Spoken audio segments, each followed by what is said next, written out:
Halo guys, assalamualaikum, selamat datang kembali di NN Top 11 Channel. Apa kabar semuanya? Semoga teman-teman selalu sehat dimanapun berada. Hari ini saya akan kembali mereview tim milik subscriber part 25.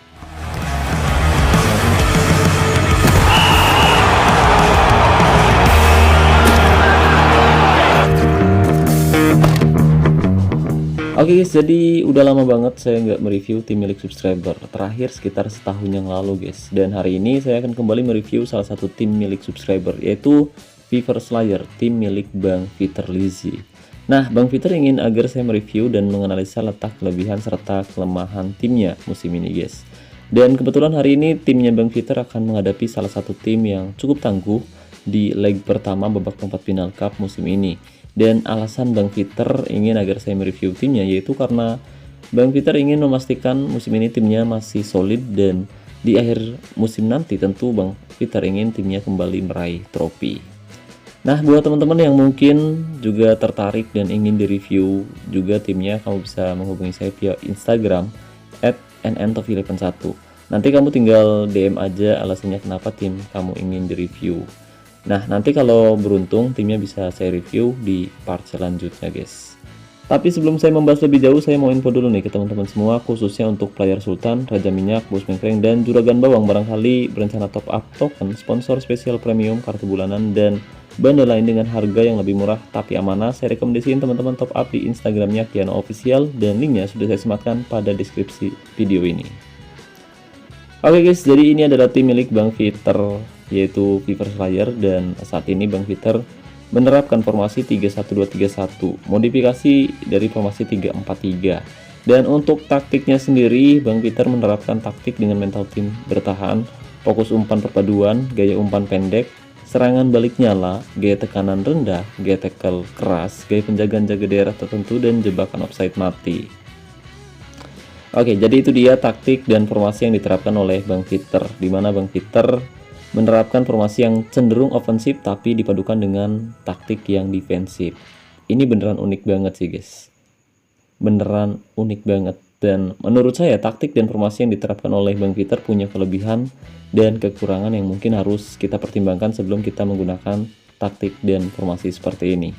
Jadi ketika kita menerapkan taktik seperti ini, ada kemungkinan nantinya memang tim kita akan cenderung lebih banyak mendominasi penguasaan bola. Tapi karena strateginya bertahan, ada kemungkinan tim kita akan lebih banyak memainkan bola di belakang dan di area tengah untuk memancing tim lawan keluar jauh dari areanya. Nah, ketika lawan udah terpancing keluar, tentu ini bisa membuat lini pertahanan tim lawan terbuka, dan jika itu terjadi, timnya Bang Peter akan segera melakukan serangan balik cepat. Tapi meskipun terlihat bagus, taktik seperti ini juga punya banyak resiko, terutama di area tengah dan juga di area pertahanan guys. Karena kalau pemain-pemain tengah maupun back yang kita tempatkan tidak punya skill yang bagus atau mereka sedang tidak dalam performa terbaiknya, permainan dengan gaya umpan pendek atau gaya tiki taka seperti ini bisa berjalan kurang begitu baik. Apalagi jika tim lawan memiliki pemain tengah yang punya penempatan posisi, agresivitas, kecepatan, dan tackle yang bagus, ada kemungkinan umpan-umpan pendek tim kita bisa dengan mudah dipotong dan direbut oleh tim lawan. Dan tim lawan mungkin bisa dengan mudah melakukan serangan balik cepat untuk mencetak gol ke gawang tim kita guys. Apalagi jika lawan punya pemain yang kreatif ya guys ya, tentu ini akan sangat berbahaya untuk lini pertahanan tim kita. Nah, selain itu karena tim kita menggunakan taktik dengan gaya tackle keras, jadi ada kemungkinan pemain-pemain kita itu akan sering melakukan pelanggaran yang tidak diperlukan. Nah, yang jadi masalah ketika pelanggaran tersebut terjadi di dekat atau bahkan di dalam kotak penalti. Tentu ini bisa menjadi keuntungan tersendiri dan mungkin bisa dimanfaatkan oleh tim lawan untuk mencetak gol ke gawang tim kita melalui situasi bola mati. Nah, sebelum pertandingan berlangsung, kita juga bisa melihat dan menganalisa skill semua pemain inti yang ditempatkan oleh tim lawan nih guys. Dan hal ini kita lakukan yaitu untuk mengetahui letak kelemahan serta kelebihan mereka ada di mana. Dan setelah itu kita bisa menentukan taktik, strategi, dan formasi apa yang akan kita terapkan saat pertandingan berlangsung. Oke, dan di sini kita bisa perhatikan tim lawan menempatkan gelandang serang tengah yang punya performa bagus. Skill menyerangnya juga cukup tinggi, bahkan atribut penyelesaiannya ada di angka 222 yang menandakan pemain ini bisa jadi cukup produktif, apalagi ketika dia mendapatkan bola di dekat kotak penalti. Jadi ada kemungkinan pemain ini bisa dengan mudah mencetak gol ke gawang tim kita, guys. Tapi meskipun finishingnya bagus, pemain ini menurut saya kurang begitu kreatif. Nah, di posisi striker, tim lawan menempatkan 2 striker tangguh dan rata-rata memiliki performa yang sangat bagus. Dia punya skill menyerang yang luar biasa mantap, guys. Dan di area tengah, tim lawan juga menempatkan pemain-pemain yang punya performa bagus pula. Tapi minusnya, mereka tidak menempatkan pemain yang cukup kreatif. Jadi harusnya timnya Bang Vitor bisa lebih leluasa menguasai bola di area tengah lapangan, guys. Sementara di area pertahanan, tim lawan menempatkan back yang cukup tangguh dan mereka juga punya skill bertahan yang cukup baik. Jadi saya rasa timnya Bang Vitor akan kesulitan untuk bisa membongkar solidnya lini pertahanan tim lawan, guys. Oke, dan untuk lebih jelasnya sekarang mari kita review jalannya pertandingan antara Fever Slayer versus Zoza di leg pertama babak perempat final Cup musim ini. Dan mari kita lihat susunan dari kedua kesebelasan. Tapi sebelum pertandingan berlangsung, mari kita ngopi biar kita hoki.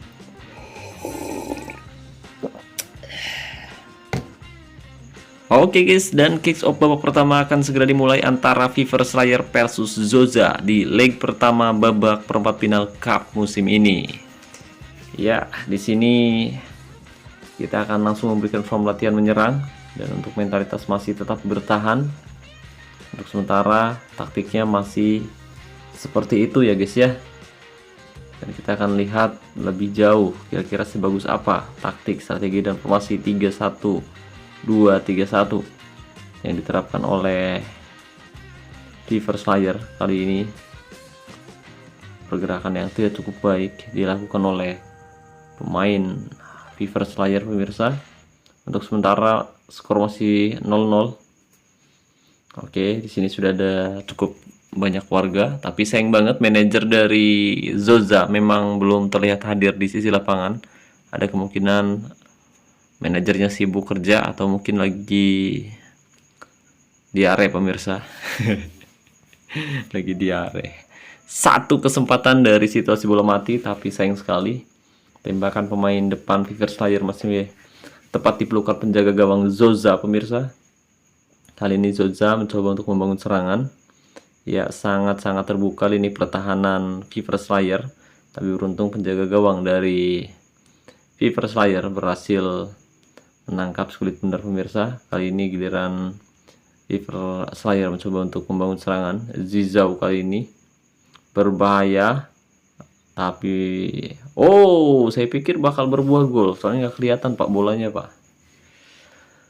Oke, formasi 4-1-3-2 yang diterapkan oleh tim lawan, pemirsa, tapi mereka bermain sangat offensif, mereka bermain sangat bagus, dan tentu saja ini bisa membuat pemain Fever Slayer frustasi. Serangan balik dilakukan terlalu menguasai bola hingga akhirnya bola berhasil direbut oleh pemain lawan, pemirsa. Oke, di sini kita akan mengambil bonus from latihan menyerang. Umpan 1-2 cukup baik, tapi ya sayang sekali masih belum ada gol yang tercipta di babak pertama, tepatnya di menit ke-30. Tadi saya lupa untuk memulihkan kondisi pemain inti ya guys ya. Nyaris saja tandukan pemain Fever Slayer masuk ke gawang, tapi sayang sekali bola masih membentur tiang atas gawang, pemirsa. Sangat sulit sekali membobol ini pertahanan Zoza yang memang menempatkan pemain-pemain berkualitas saat ini di sana. Kali ini satu kesempatan, tembak saja, dan lagi-lagi tembakan pemain Fever Slayer masih melenceng di sisi sebelah kiri penjaga gawang Zoza, pemirsa. Kali ini karena dilakukan umpan pendek ke depan, berhasil direbut, menghasilkan serangan back cepat cukup berbahaya. Umpan melebar, Porojo di sana ke depan, sangat-sangat berbahaya. Kita lihat, tapi beruntung tembakan keras dari Rae berhasil ditepis oleh penjaga gawang Viper Slayer. Dan kita lihat penjaga gawang dari Zoza bermain sangat bagus di laga kali ini pemirsa. Untuk pergantian pemain kita coba lakukan. Estiro masuk menggantikan striker utama dengan skema formasi 3-1-2-3-1. Akankah kita mampu mengalahkan Zoza di pertemuan pertama? Oke. Babak pertama, babak kedua sudah dimulai. Cukup baik. Akankah berbuah gol? Berhasil direbut kali ini pemirsa.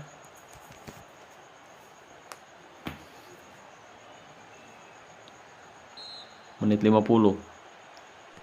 Tendangan sudut, tanduk lagi-lagi. Ya, di sini saya tidak merubah taktik apapun ya guys ya, karena yang punya kendali memang sang manajer. Jadi saya hanya membuat rekamannya saja. Jadi kita tidak melakukan perubahan taktik maupun strategi saat pertandingan berlangsung, kecuali pemilik akun memang sedang hadir atau pemilik akun yang merecord video ini guys. Jadi kita hanya melihat jalannya pertandingan dan nanti kita kasih kesimpulan setelah pertandingan berakhir ya guys ya. Untuk sementara skor masih 0-0 untuk kedua kesebelasan, entah itu Viper Slayer maupun Zoza. Keduanya berusaha keras untuk bisa mencetak gol ke gawang lawannya masing-masing. Oke, di menit ke-63 Bang Fitter mencoba untuk melakukan tekanan dari sisi sebelah kanan. Kita lihat tandukan masih bisa diamankan oleh penjaga gawang dari Zoza pemirsa. Meskipun di sini Bang Fitter memiliki beberapa pemain yang cukup baik, mempunyai skill menyerang maupun bertahan yang sangat bagus, tapi ternyata Viper Slayer kesulitan untuk bisa membungkam Zoza meskipun tidak dihadiri manajernya pemirsa. Dan Bang Fitter kembali melakukan sedikit perubahan taktik di babak kedua. Kita akan lihat serangan dilakukan dari area tengah, berbahaya. Jelas sebuah pelanggaran keras dilakukan oleh pemain dari Zoza. Kartu kuning diberikan, tendangan bebas akan dilakukan. Oke, satu kesempatan dari situasi bola mati. Kita lihat Guler. Oh, sayang sekali tembakan Guler masih bisa diamankan dengan cukup baik oleh penjaga gawang Zoza pemirsa. Tendangan sudut kali ini akan berbuah gol. Siapa yang dituju? Tanduk saja dan lagi-lagi restop. Berhasil menyingkirkan bahaya di areanya. Oke. Bang Fitter masih konsisten menerapkan taktik bertahan. Mungkin agar mereka memang tidak kebobolan. Tapi dengan begitu kita justru akan kesulitan untuk bisa mencetak gol pemirsa. Strategi masih bertahan. Kita lihat tembakan yang cukup keras dan gol tercipta pemirsa. Tadi bola sempat bisa dihalau tapi beruntung Guler di sana berhasil memanfaatkan kemelut di depan mulut gawang dari Zoza pemirsa. Skor 1-0 di menit ke-87. Kali ini Viper Slayer kembali mencoba untuk membangun serangan. Cukup tenang, lebar ke tengah tapi berhasil direbut dan jangan sampai tim lawan mencetak gol penyama kedudukan. Beruntung Gasecki ternyata lebih dulu terjebak offside pemirsa. Oke, ini dia pertandingan yang sangat menarik. Sempat kesulitan di babak pertama, akhirnya kita mampu mencetak gol di babak kedua dan kita memasuki pertandingan terakhir. Jangan sampai tim lawan mencetak gol kembali, dan jelas itu sebuah pelanggaran yang cukup keras terhadap pemain lawan. Satu kesempatan, sayang sekali. Berbahaya tembakan yang dilakukan oleh pemain dari Zoza pemirsa. Dan tidak ada lagi waktu yang tersisa. FC Butang berhasil Viper Slayer berhasil mengalahkan Zoza dengan skor tipis 1-0 di leg pertama babak perempat final Cup musim ini. Dan kita lihat untuk segi permainan memang Viper Slayer lebih dominan ya guys ya, dengan total menguasai 53 berbanding 47 penguasaan bola. Fever Slayer juga melakukan lebih banyak percobaan tembakan daripada lawan. Dan kita lihat untuk man of the match pertandingan jatuh pada back tengah dari Fever Slayer, di mana dia berhasil memblok beberapa peluang emas yang didapatkan oleh tim lawan, guys. Ya, itu dia jalannya pertandingan yang sangat menarik antara Fever Slayer versus Zoza, di mana Fever Slayer berhasil mengalahkan Zoza dengan skor tipis 1-0 lewat gol Simatawayang yang dicetak oleh Guler. Oke guys, jadi kesimpulannya taktik, strategi, dan formasi yang diterapkan oleh Fever Slayer, tim milik Bang Peter Ligi, memang lumayan bagus, tapi yang menurut saya kurang begitu optimal hanya ada pada taktiknya saja guys ya, dimana memang formasi yang diterapkan oleh Bang Peter yaitu formasi ofensif, sementara taktiknya defensif, dan itu yang membuat Fever Slayer kesulitan untuk bisa mencetak gol ke gawang tim lawan karena hasilnya nanggung banget guys. Oke, jadi semoga bisa diperbaiki ya guys ya. Dan ya, mungkin itu saja yang bisa saya bahas kali ini. Terima kasih banyak buat teman-teman yang udah nonton video ini sampai selesai. Jika dirasa pembahasannya bermanfaat, jangan lupa bantu support channel ini dengan cara klik tombol like maupun subscribe. Dan saya ucapkan terima kasih juga untuk membership Antep 11. Terima kasih buat partnership Antep 11. Dan saya ucapkan terima kasih banyak buat teman-teman yang selalu mendukung dan mendoakan saya sejauh ini. Wassalamualaikum warahmatullahi wabarakatuh. Salam olahraga, salam Top 11 Indonesia.